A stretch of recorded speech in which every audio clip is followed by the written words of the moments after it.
जय हिंद साथियों, welcome to Microsoft Excel complete course series in Hindi. आज हम माइक्रोसॉफ्ट एक्सेल सीरीज के पार्ट 2 में चलने वाले हैं। एक्सेल इंटरफेस क्या होता है, how to enter data in MS Excel और एमएस एक्सेल की जो बेसिक फॉर्मेटिंग होगी, यानी कि फर्स्ट डे वाली फॉर्मेटिंग्स जो होती हैं वो हम आज देखने वाले हैं। ठीक है, सबसे पहला है कि एक्सेल का इंटरफेस कैसा दिखाई देता है। तो ये हमारा माइक्रोसॉफ्ट एक्सेल कुछ ऐसा दिखाई देता है। ये फ़िलहाल मैंने माइक्रोसॉफ्ट एक्सेल 2013 ओपन कर रखा है, तो हम देखने वाले हैं। अब इसमें कई सारी चीज़ें, ये सीधा इंटरफेस तो दिख रहा है, ये हमारे सामने जो ओपन है इसे माइक्रोसॉफ्ट एक्सेल की विंडो तो बोल सकते हैं, लेकिन इसमें सबसे ऊपर टाइटल बार है, लेफ्ट साइड में क्विक एक्सेस बार है, प्रोग्राम कंट्रोलिंग बटन्स हैं, मेन्यू बार है। तो इन्हें हम देखते हैं कि क्या क्या चीज़ें हैं इसमें, कौन कौन से एरियाज़ हैं और कौन कौन से बार्स हैं। चलिए, तो हमारे सामने जो दिखाई दे रहा है अभी, ये हमारा टाइटल बार होता है। टाइटल बार के लेफ़्ट साइड में ये जो है इसे हम क्विक एक्सेस बार बोलते हैं। जैसा कि नाम से ही स्पष्ट हो रहा है, क्विक एक्सेस बार, जिसे हमें क्विकली तुरंत एक्सेस करना हो, ऐसे कुछ कमांड्स को हम यहाँ पे क्विक एक्सेस बार में सेव करके रख सकते हैं, शो करते हैं। यहाँ पे ड्रॉप डाउन करेंगे तो अभी जैसे कि सेव बटन, अंडू और रीडो है, इसके अलावा आप यहाँ पर सेव करेंगे तो ओपन करेंगे तो डिलीट बटन आ जाएगा, सेव एज की बटन आ जाएगी, है ना। इनमें से कुछ हटाना चाहें तो आप हटा भी सकते हैं, तो ये भी आ जाते हैं। ठीक है, नेक्स्ट है जो ये यहाँ पर, ये हमारा टाइटल बार है।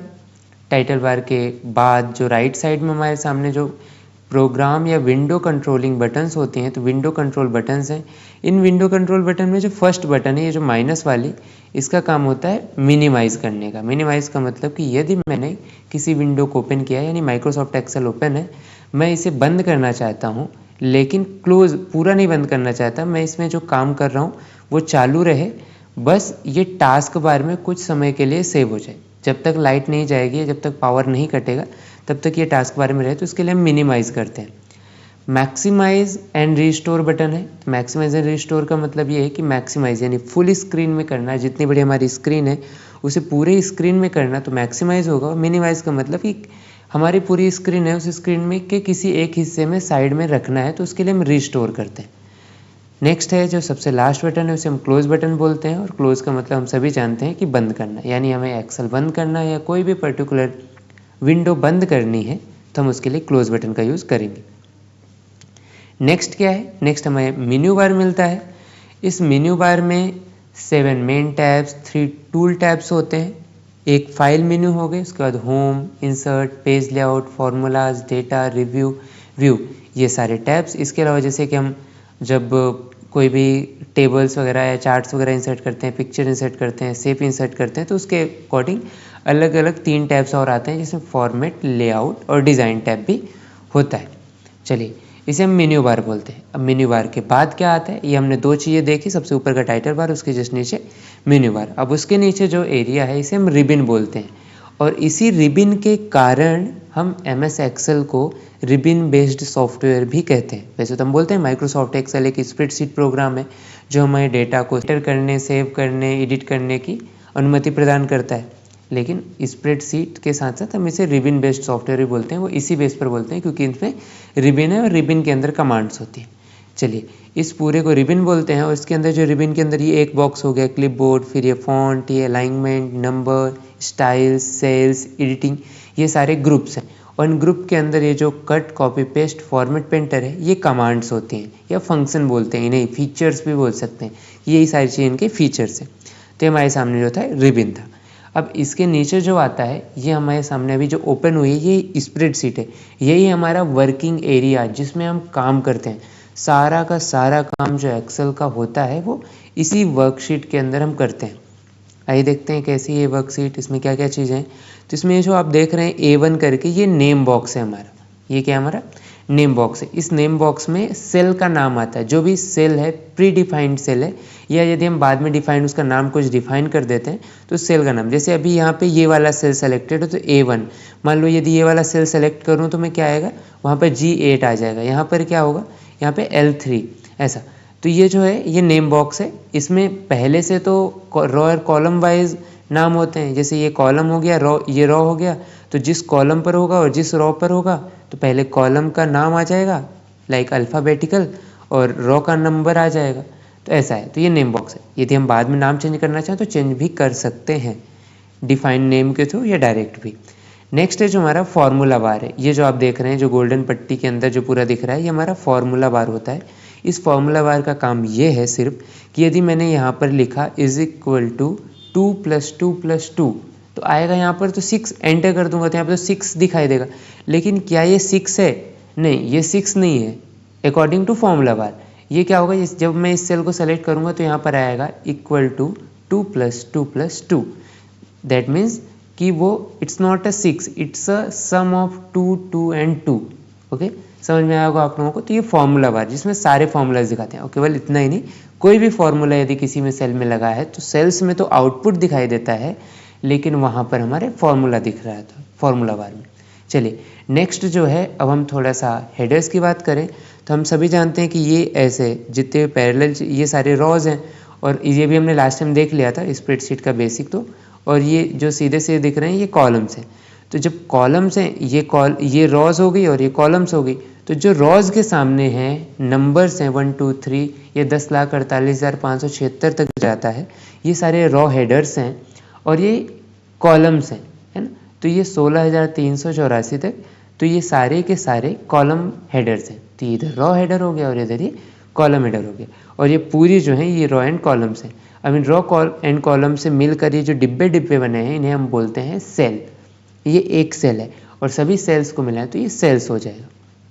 चलिए नेक्स्ट क्या है, सेल्स के बाद आता है जो वो सेल रेंज होता है। अब सेल रेंज क्या है, यदि सिंगल सेल सेलेक्ट की मैंने तो सेल होगा। तो जैसे इस सेल का नाम क्या होगा, इस सेल का नाम है, क्योंकि यहाँ पर 8 है और यहाँ पर G है तो इसका नाम G8 होगा। लेकिन जब सेल रेंज बनती है, सेल रेंज का मतलब कि किसी एक सेल से लेकर किसी दूसरी सेल तक को सेलेक्ट करते हैं तो उस पूरे ग्रुप को हम बोलते हैं सेल रेंज। जैसे कि यहाँ पर जो सेल रेंज बनी है, ये इसका क्या नाम है, ये जो फर्स्ट वाली है तो M है और इधर 8 है तो ये M8 हो गया। और सबसे लास्ट वाली सेल क्या है, तो यहाँ पर है O, और सबसे नीचे यहाँ पे हम देखेंगे तो 19।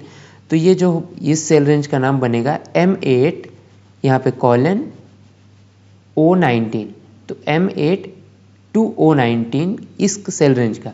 ये कब काम आएगा हमारे, जब हम फॉर्मूलाज लगाएंगे। लाइक मैं चाहता हूँ कि इक्वल टू मैं सम चाहता हूँ, M8 से लेकर O9 तक कुछ नंबर्स लिखे हुए हैं, उन सभी नंबर्स का सम चाहता हूँ। मैं लिखूँगा, फॉर्मूला लगाऊंगा equal to sum bracket open M8 colon O9 मैं लिखूँगा और फिर एंटर कर दूंगा तो वहाँ पर आ जाएगा, उस सेल का रेंज आ जाएगा। अब मैंने क्या लिखा कि मैं मान लो वहाँ पर आता है कुछ एक आंसर आता है, 10 आता है, 100 आता है, 1000 आता है, जो भी। तो it's not a 1000, it's not a 10, it's not a 9, it's not a 5, it's a sum of M8 colon या M8 to O9। ओके, तो ये हमारी चीज़ फॉर्मूला बार में दिखाई देंगे और ये सेल रेंज समझ में आया। चलिए नेक्स्ट जो है हमारे सामने वो क्या है, सीट टैब। अब ये यहाँ पे सीट्स आएंगी। अब मैंने बोला कि ये एक वर्कशीट है, अब यहाँ पे ढेर सारी वर्कशीट्स हो सकती हैं, 1, 2, 3, 4 अनलिमिटेड वर्कशीट्स इंसर्ट कर सकते हैं। किसके अंदर, एक्सेल के अंदर। यानी एक्सेल की एक वर्कबुक में अनलिमिटेड वर्कशीट्स इंसर्ट की जा सकती हैं। आप इंसर्ट करके देख भी सकते हैं और उन्हें डिलीट भी कर सकते हैं। चलिए, तो ये हमारा सीट टैब है। उसके बाद ये है हमारा वर्टिकल स्क्रॉल बार और ये है हॉरिजॉन्टल स्क्रॉल बार। स्क्रॉल बार समझते होंगे, ऊपर नीचे ले जाने के लिए यूज़ किया जाता है। जैसे सीट को अप डाउन करना है या हॉरिजॉन्टली में लेफ्ट राइट करना है तो इसके लिए ये हॉरिजॉन्टल है, और अप डाउन करने के लिए वर्टिकल स्क्रॉल बार। समझ में आ गया होगा।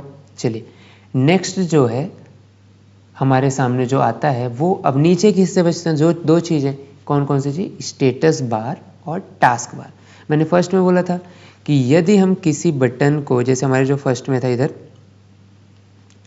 यदि हम किसी सीट को या किसी विंडो को मिनिमाइज करते हैं तो वो कहाँ जाता है, वो जाता है टास्क बार में। वो कहाँ जाता है, टास्क बार में। तो ये भी वाला टास्क बार है। सबसे नीचे वाला जो है हमारा ये स्टेटस बार हो गया और सबसे नीचे जो आता है टास्क बार है।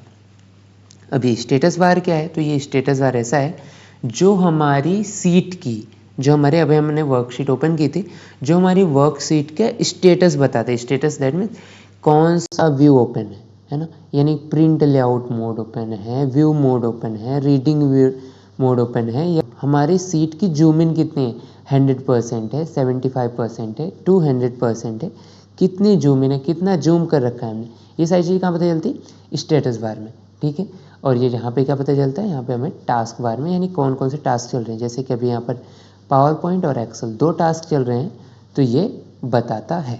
चलिए अब हमने इसके एक्सेल को तो देख लिया कि एक्सेल स्प्रेडशीट ऐसी है। अब हम बात करते हैं एक्सेल एक्चुअल ओपन करके देखते हैं कि कहाँ पर दिखाई दे रहा है, कैसा होता है। चलिए ये आपके सामने एक्सेल ओपन है अभी। यदि आपको करना है तो कैसे ओपन करेंगे हम वो भी देख लेते हैं। विंडो स्टार्ट बटन, जिसे हम स्टार्ट बटन बोलते हैं, स्टार्ट बटन क्लिक करेंगे जो विंडो जैसी बनी होगी, वहाँ पर हम लिखेंगे एक्सेल।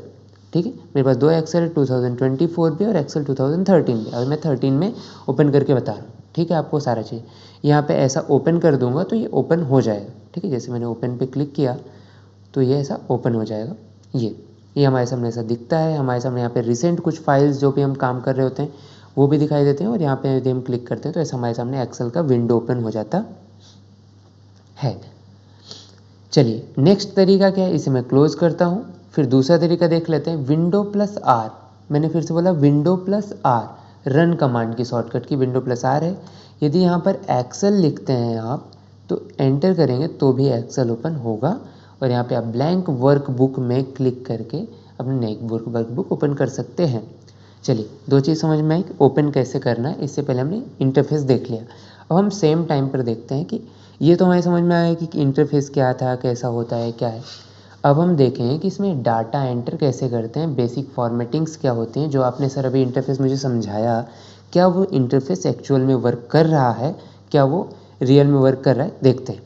चलो ये हमारे से ये सेल्स हैं। अब मैंने बताया था कि ये सेल्स हैं। ये जो सबसे ऊपर क्या था हमारा टाइटल बार था, लेफ्ट साइड में क्विक एक्सेस बार था, राइट साइड में प्रोग्राम कंट्रोलिंग बटन्स थी, ये मेन्यू बार था, ये जो हमारा था ये रिबन था, रिबन में ये फॉर्मूला बार था, या और इसे हम नेम बॉक्स बोल रहे थे। नेम बॉक्स में मैं बोल रहा था जो भी सेल हम सेलेक्ट करते हैं।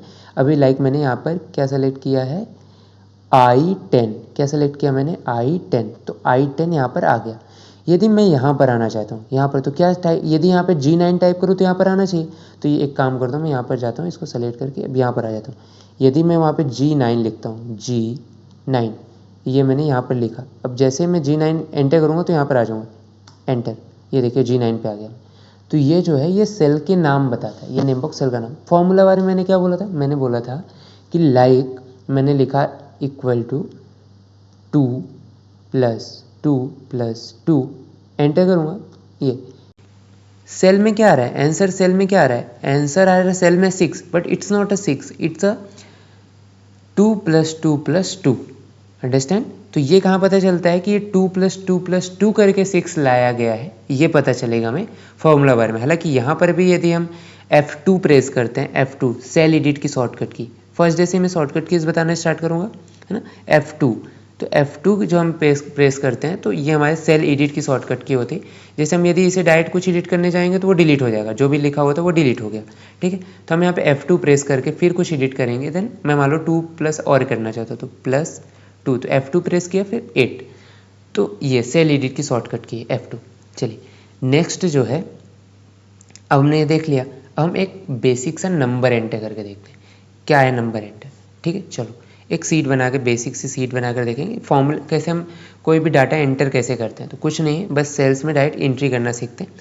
कंपनी की सीट है जिसमें एम्प्लॉयज़ का डाटा हम सेव कर रहे हैं। हमने लिखा यहाँ पर एम्प्लॉय डाटा। एम्प्लॉय डाटा के बाद हमने यहाँ पर उनका कहाँ का है, तो सपोज़ करो कि मान लो कि हमारी जो कंपनी है compute-all.ai, उस कंपनी का डाटा है। कहाँ पर है, तो ये मान लो कि इंदौर में है। मान लिया कि हमारे इंदौर वाली ब्रांच में। चलिए अब हम यहाँ पर लिखते हैं, तो क्या लिख दिया हमने, employ ID, name of employ, department लिख दिया। डिपार्टमेंट के बाद हम यहाँ पे इनकी सैलरी लिख देते हैं, वर्किंग डेज लिख देते हैं। चलिए इतनी चीज़ें एंटर करते हैं। अभी मैंने आपने देखा होगा कि सबसे ऊपर एम्प्लॉय का डाटा, एम्प्लॉय डाटा यानी सीट का नाम लिखा, फिर सीट कहाँ की है यानी सीट का काम क्या है, तो सब्जेक्ट तो यहाँ पे लिख दिया। उसके बाद वो कहाँ की है यानी कंपनी का नाम और कंपनी का एड्रेस। ये 3 चीज़ें हमें लिखते हैं हम, इसलिए ऐसे हेडिंग बनानी चाहिए हमें ताकि हम सही तरीके से कर पाएँ। अब देखना आप एक चीज़ समझना कि यदि मैंने जब डिपार्टमेंट नहीं लिखा था, यहाँ पर मैं सैलरी हटा देता हूँ, ये हटा रहा हूँ ना अभी, मैंने नेम ऑफ एम्प्लॉय लिखा। मैंने क्या लिखा यहाँ पर, नेम ऑफ एम्प्लॉय, पहला employ data compute all dot A Indore, employ ID लिखा। अब नेम ऑफ एम्प्लॉय जो है, अब देखिए आप लोगों को पता होगा बहुत सारे लोगों को, बट बिगनर से लेकर बता रहा हूँ तो मुझे सारी चीज़ें बतानी जरूरी है। अब हम क्या करते हैं स्टार्टिंग में, स्टूडेंट्स क्या करते हैं कि जैसे नेम ऑफ एम्प्लॉय लिखा हुआ है, तो ये जो एम्प्लॉय क्या है, नेम ऑफ एम्प्लॉय दो सेल्स में दिख रहा है, एक ये वाली सेल में, एक ये वाली सेल में दिख रहा है, लेकिन एक्चुअल में है नहीं। एक्चुअल में बस ये इसी सेल में, आप देखो फॉर्मूला बार में देखो, नेम ऑफ एम्प्लॉय पूरा इसी सेल में, उसके साइड वाली सेल में दिख तो रहा है एम्प्लॉय, लेकिन दिख रहा है क्या यहाँ पे, नहीं दिख रहा है। दैट मीन्स ये इसी सेल में, इस सेल को हम बड़ा कर सकते हैं। ऐसा क्या किया मैंने, यहाँ पर गया और ऐसा डबल क्लिक करूँगा तो ये बड़ा हो जाएगा, यानी उसके फिक्स साइज़ का हो जाएगा, फिक्स साइज़ का। ठीक है, उसके बाद हमने क्या लिखा था यहाँ पर लिखा था हमने डिपार्टमेंट। ओके, उसके बाद क्या लिखा था, अब डिपार्टमेंट में भी देखो, डिपार्टमेंट तो यहाँ पर तो डिपार्टमेंट तक आ रहा है, एंट इधर आ रहा है, तो हमें कुछ नहीं करना है, इसे डबल टैप यहाँ पर चला जाएगा। अब मैं एक बार में ही बताऊंगा पूरा, है ना। इसे अपने काम में कंट्रोल जेड करके पूरी एंटर करते हैं, सीट जैसी थी, ये हो गया। अभी मैंने बताया था आपको कि यहाँ पे डबल टैप कर करके हम इसे सही कर सकते हैं, ये डबल टैप किया मैंने, सही हो गया। लेकिन क्या ऐसा तरीका है कि वन टाइम में पूरा सही हो जाए, वन टाइम में ऑटोमेटिक सेट हो जाए अकॉर्डिंग टू कंटेंट जो भी हमने लिखा उसके अकॉर्डिंग हो जाए? तो इसके लिए हम इसे सेलेक्ट करेंगे। हमने सेलेक्ट किया, सेलेक्ट कैसे करते हैं, अब देखो यदि यहाँ पर सेल है, कहीं किसी खाली जगह पर सेल है और कंट्रोल प्लस ए से ऑल सेलेक्ट, कंट्रोल ए किया तो पूरी वर्कशीट सेलेक्ट हो जाएगी। देखो पूरी वर्कशीट सेलेक्ट होगी। मुझे पूरी वर्कशीट सेलेक्ट नहीं करनी है, मुझे कितना सेलेक्ट करना है, जितने मेरा डाटा है, जितने में मेरा डेटा लिखा हुआ है वहाँ पर, तो एम्प्लॉय का डेटा मुझे समझ तो जितने मेरा डेटा है उतना सेलेक्ट करना है। कंट्रोल ए किया, जितना मेरा डाटा था उतना सेलेक्ट हो गया। अब मैं क्या करूँगा, यहाँ पे देखना, ध्यान से देखना, होम के अंदर मैं जा रहा हूँ यहाँ पर फॉर्मेट में, कहाँ जा रहा हूँ, फॉर्मेट में क्लिक कर रहा हूँ और फिर मैं जा रहा हूँ कॉलम विड्थ के अंतर्गत। अब कॉलम विड्थ में उसके नीचे auto fit column width, automatically fit हो जाएगा अकॉर्डिंग टू कंटेंट, ऐसा प्रेस क्लिक कर दिया और ये देखो ऑटोमेटिक सेट हो गया। एम्प्लॉय, नेम ऑफ एम्प्लॉय आ गया, डिपार्टमेंट, सैलरी, वर्किंग डेज, ये सब आ गया समझ में। अब मैं यहाँ पर डाटा एंट्री कर देता हूँ, मान लो 1001, इसका नाम मैंने मोहन राय लिख दिया, डिपार्टमेंट सेल्स डिपार्टमेंट डाल दी, सैलरी डाल दी 25,000, वर्किंग डेज 26।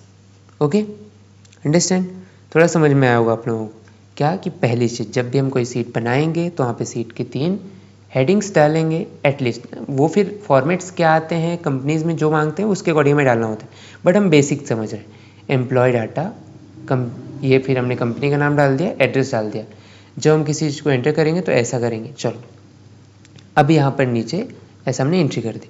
अब क्या ये सीट परफेक्ट लग रही है, क्या ये सीट परफेक्ट है? नहीं, अभी अच्छा नहीं लग रहा। मान लो मैं 10 लोगों के नाम एंटर कर भी देता हूँ, आप लोगों के सामने ही एकदम रियल टाइम में करता हूँ, ठीक है। मान लो सेल्स डिपार्टमेंट में ये भी है, इनके भी वर्किंग डेज सेम है, 1003 कर दिया। यहाँ पे लिख दिया राजू सिंह, HR डिपार्टमेंट में डालते हैं ना, मान लीजिए 28,000 सैलरी है इनकी, 26 का वर्किंग डेज है। अब देखिए एक चीज़ और सिखाता हूँ, इसमें 1 2 3 ऐसा है। अब इसे यदि मैं 1 2 3 4 5 6 ऐसा एंटर करूँगा तो टाइम लगेगा। तो क्या मैं इसे सीरीज़ यदि कोई आ जाए तो उसे हम कर सकते हैं? बिल्कुल। इन तीनों को सेलेक्ट करो, इन तीनों को सेलेक्ट करो, यूँ सेलेक्ट कर लिया। ये अब देखो इसमें 4 तरीके के कर्सर आते हैं। एक ये जो आ गया, ये प्लस वाला है, ये ऐसे सेलेक्ट वाला है, सेलेक्ट करना है किसी को तो सेलेक्ट करना है तो ठीक है। दूसरा एक और आता है ये वाला, ये मूव करने के लिए कहीं भी रखना है, ये वहाँ से मूव करके यहाँ पे रख दिया। जब ये 4 एरो आती हैं, देखो आ गया। एक और आता है ये ड्रैग करने वाला है, इसको ऐसे सेलेक्ट करो और फिर इसको ऐसे ड्रैग करो, कहाँ तक जाना है, 10 तक कर दिया। Okay, understand. अब मुझे मान लो कि ये जो चीज़ें कॉपी किया, इनको पूरे में पेस्ट करना है, ये लो पेस्ट पेस्ट, यहाँ पे लिख दिया हर्ष कुमार,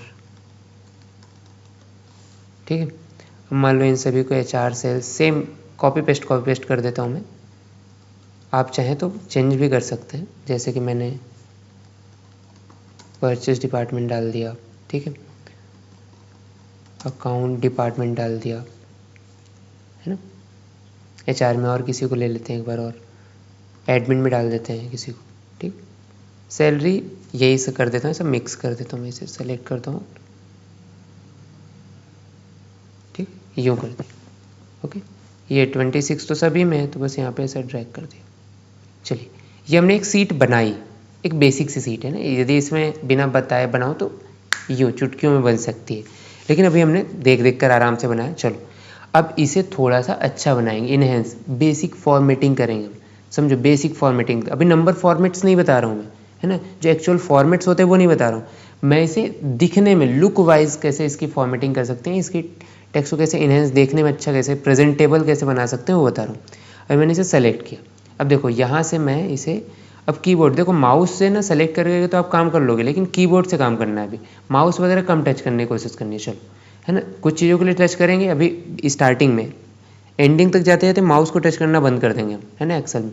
अभी हमने क्या करना है कि अभी हम ऐसा माउस से सेलेक्ट कर रहे थे, ड्रैग करके ऐसा, drag and select, drag and select, right. But अभी हम ऐसा ड्रैग एंड सेलेक्ट नहीं करेंगे, हम ये एरो से जा रहे हैं। अभी आप देखें कीबोर्ड में राइट हैंड साइड में आपके पास न्यूमेरिकल कीज़ के बगल से, है ना, आपके पास 4 एरो कीज़ होती हैं, left, right and top and bottom, मतलब अप डाउन, है ना। तो अभी मैंने यहाँ पे रखा। अब मैं ऐसा जा रहा हूँ, लेफ्ट साइड तो सेलेक्ट नहीं हो रहा, राइट साइड जा रहा हूँ, सेलेक्ट नहीं हो रहा। अब मैं यहाँ पे, मुझे इधर यदि लेफ्ट वाला सेलेक्ट करना है तो मैं शिफ्ट बटन को प्रेस कर लूँगा। अब मैं लेफ्ट साइड जा रहा हूँ, देखो ये हो गया। अब यहाँ से मर्ज, ये दिख रहा है आपको, मर्ज एंड सेंटर का बटन, ये मर्ज एंड सेंटर, ऐसा मर्ज एंड सेंटर, इस पर क्लिक करना है, ठीक है। अब नेक्स्ट वाला, इसे भी हमने सेलेक्ट किया, मर्ज एंड सेंटर। अब देखो शिफ्ट के साथ ऐसा ऐसा हो रहा था ना, अब यहाँ पर आओ, कंट्रोल के और शिफ्ट दोनों को एक साथ प्रेस करो और ऐसा करो, कंट्रोल शिफ्ट। ध्यान से सुनना, मैंने क्या बोला, कंट्रोल एंड शिफ्ट प्रेस करोगे तो जहाँ तक जगह रहेगी पूरा ऐसे सेलेक्ट कर लेगा। चलो ये दोनों सेंटर पे आ गए। चलो इन थोड़ा सा ना बड़ा करते हैं ये। तो यहाँ पे ये जो दिख रहा है ये ग्रो फॉन्ट है, क्या नाम है, इंक्रीज फॉन्ट या ग्रो फॉन्ट बोलते हैं, ये डिक्रीज फॉन्ट, छोटा बड़ा करने के लिए, ठीक है। ये क्या है, फॉन्ट फैमिली हमारी। मान लो मैं यहाँ से कोई सी फॉन्ट फैमिली चेंज कर देता हूँ, कैम्ब्रिया कर ले रहा हूँ, ओके। इसे बोल्ड कर लेते हैं, ऐसे कंट्रोल+B से बोल्ड होता है, ठीक है। ये हो गया। चलो यहाँ से इसे कंट्रोल+B कर दिया, ठीक है, ये कर लिया हमने। अब इसे सेलेक्ट किया, देखो यदि मैं सिंगल शॉर्टकट की इससे करूँ तो ये वन टाइम में सेट हो गया, लेकिन अभी अब मैं आपको बताता हूँ कैसे आराम से करना है। इसे हमने कंट्रोल+A किया, सेलेक्ट किया, फॉर्मेट पे गए, कहाँ गए, फॉर्मेट पे गए। फॉर्मेट पे जाने के बाद ऑटो फिट कॉलम विड्थ कर दिया, तो ये ऑटोमेटिक सेट हो गया। इसकी शॉर्टकट की देखेंगे, अब हम क्या करेंगे, शॉर्टकट की देखेंगे। कंट्रोल+A कर लिया सेलेक्ट, अल्ट, अल्ट बटन ना, ALT स्पेस बार के बगल वाले, HOI अलग अलग प्रेस करना है। क्या बोला मैंने, सभी को अलग अलग सेलेक्ट करेंगे हम। पहले कंट्रोल+A से ऑल सेलेक्ट हो जाएगा, फिर अल्ट HOI प्रेस किया, ये सेट हो गया, ठीक है। रियल टाइम में करेंगे बहुत अच्छा लगेगा, केवल वीडियोस देखेंगे तो हो सकता है थोड़ा सा फिर नोट्स बनाने पड़ेंगे। यदि आप रियल टाइम में काम करते जाएंगे तो मज़े आएंगे, बहुत बेहतरीन मज़े आने वाले हैं, ठीक है। अब इसको सेलेक्ट किया, अब बॉर्डर लगा रहा हूँ मैं, तो यहाँ पे बॉर्डर का ऑप्शन है, यहाँ पे जाएंगे हम, ऑल बॉर्डर्स, ऑल बॉर्डर्स कर लिया। नहीं, ऑल बॉर्डर्स तो कर लिया सर, ये तो ठीक है, बट इसकी शॉर्टकट की भी है क्या, ऑल बॉर्डर की शॉर्टकट की भी है क्या, बिल्कुल है। सेलेक्ट किया, कंट्रोल+A, अल्ट HBA, वन टाइम में सेलेक्ट हो गया, अल्ट HBA किया और ये सेलेक्ट हो गया, ओके। मुझे ऐसा है कि समझ में आ गया होगा। चलिए बेसिक फॉर्मेटिंग समझ में आ गई आपको। अब क्या करना है कि मुझे इनके कलर चेंज करने हैं, तो ये इसके अंदर फिल कलर जाऊँगा, जो भी कलर मुझे चेंज करना है, लाइक मान लो कि इसे ब्लैक करना है, इसे वाइट करना है, इसे ऐसा ब्लैक एंड वाइट, ठीक है, ऐसा कर लिया। ये जो है इसे हमने थोड़ा सा लाइट वाला दे दिया, ऐसा जो ग्रे ऑप्शन, ये मैंने यहाँ से किया, इसे भी थोड़ा सा ग्रे ऑप्शन दे दिया, इसे बोल्ड कर लिया। ये हो गई हमारी सीट रेडी, ओके। कुछ नहीं करना, एकदम बेसिक सी सीट है लेकिन अच्छी लग रही है, ठीक है। ये सीट्स हमने रेडी कर ली, ठीक है। यहाँ पे आपको सीट्स इंसर्ट करनी है, आप यहाँ पे सीट्स इंसर्ट कर सकते हैं, जितनी वर्क सीट इंसर्ट करना चाहें आप कर सकते हैं, ठीक है। स्टेटस बार है, सबसे नीचे टास्क बार है, बस। अब मैंने केवल आपको बेसिक फॉर्मेटिंग और एक डाटा एंटर करना सिखाया कि डाटा को ऐसा एंटर करना है, ठीक है। मैं कुछ सीट्स, यदि आप कमेंट करते हैं मैं आपको कुछ प्रैक्टिस सीट्स अवेलेबल करवा दूंगा, जिनको आप देख देख कर अपनी प्रैक्टिस कर सकते हैं कि जाएंगे। आशा करता हूँ वीडियो अच्छा लगा होगा। Thank you so much. पूरा वीडियो देखने के लिए लाइक और सब्सक्राइब करना तो बनता है। Thank you.